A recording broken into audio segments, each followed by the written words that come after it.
So,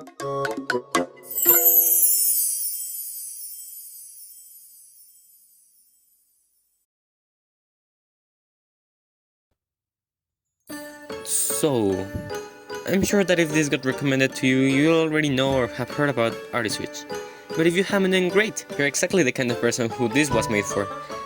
I hope at least. But first, hi, I'm Teacup, an aspiring YouTuber who also likes to draw and ramble about his interests. This isn't actually my first ever video, but let's say it is. You can check out my self-introduction video, which I just posted, if you're interested in seeing what kind of stuff I'm planning on making. But let's just start with today's topic now. I remember a few years ago scrolling through my feed like every short attention span teenager nowadays. I'm not proud about that. And I ended up stumbling into an edit using that song Dum Dum Dum and clips from the show. I was instantly intrigued and decided to dive deeper into it. And I ultimately found the channel, where I realized the episodes were not too many and super short, so I decided to give it a watch. After that, you could say I got obsessed. I made my friends watch it, my family watch it, my therapist watch it. Yeah, this is what we pay therapy for. So you could say I love showing people what I like. I mean, I've been trying to make a friend watch a movie for a long time now. Yeah, I'm talking to you, dude, you know what I mean. Go watch the movie. I guess that's the whole reason I even started this whole YouTube channel, to have more people to talk to about my interests, and stop bothering my parents about it. It's break your time, guys! But first, what even is Artiswitch? Artiswitch is a web series created as a collaboration between Asobi System, an entertainment agency dedicated to spread the Harajuku culture, with some of their most known artists, including Moeshop and Kyari Pamyu Pamyu. So yeah, expect that kind of vibe. And the animation studio Sunrise, known for stuff like Inuyasha and Cowboy Bebop, but also shows like Love Live and the first seasons of Aikatsu. It consists of only 6 episodes, of 8 minutes each, so you've got to give it a try. You'll finish it in under an hour. The basic premise follows different characters on each episode, each having their own struggles and finding Nina the Witch's magical store, where they're given an object and an introspective musical number to help them solve their issues. It's basically like if you went with your therapist and they gave you a makeover and made you hallucinate to help solve your problems. I really love the show because it tackles a lot of topics relating to identity, art, the society we live in, and even some LGBTQ topics sprinkled in there. I loved each character's story, and I really like how it turns darker in the second half, showing the protagonist is actually Nina, the witch. I won't go into many spoilers yet, as I want you to watch it for yourself, but just a quick trigger warning. If you're affected by things like suicide and stuff like that, it isn't really said or mentioned explicitly, but it's heavily shown and implied. However, for me these darker themes help make the show even better. Also, the songs are really amazing. There's one song featured in each episode, each made by different artists, including Giga and Moeshop, so you should also go check it out if you're a fan of their music. For me personally, the best songs are the ones from episode 2, 5, and 6, but it really depends on your music taste. This is true good music, guys.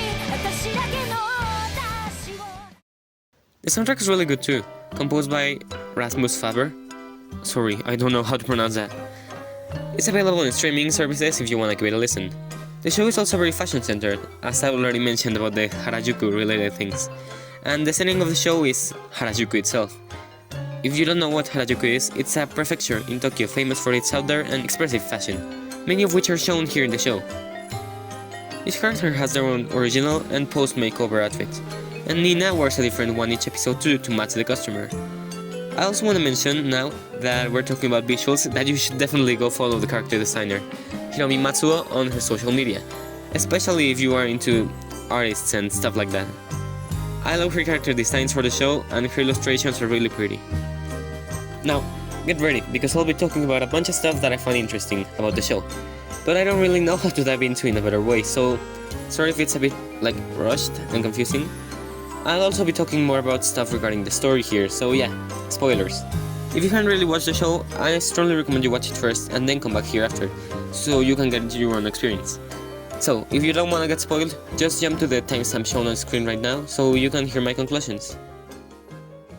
Talking about the stuff I find interesting, I believe that we can say that the customers from the first 3 episodes could work to represent the main 3 types of art that are usually practiced, with Haruka being a dancer and representing performative arts, for example dance and theater, For Mana, she obviously represents music, being an aspiring artist, and I believe Akihiro, being a fashion designer, represents the visual arts, this being painting, drawing, photography, etc.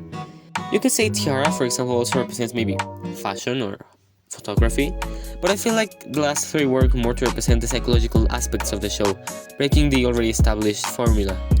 Lulu has a wish that doesn't turn out to be exactly beneficial to her, and ends up making Nina feel sad.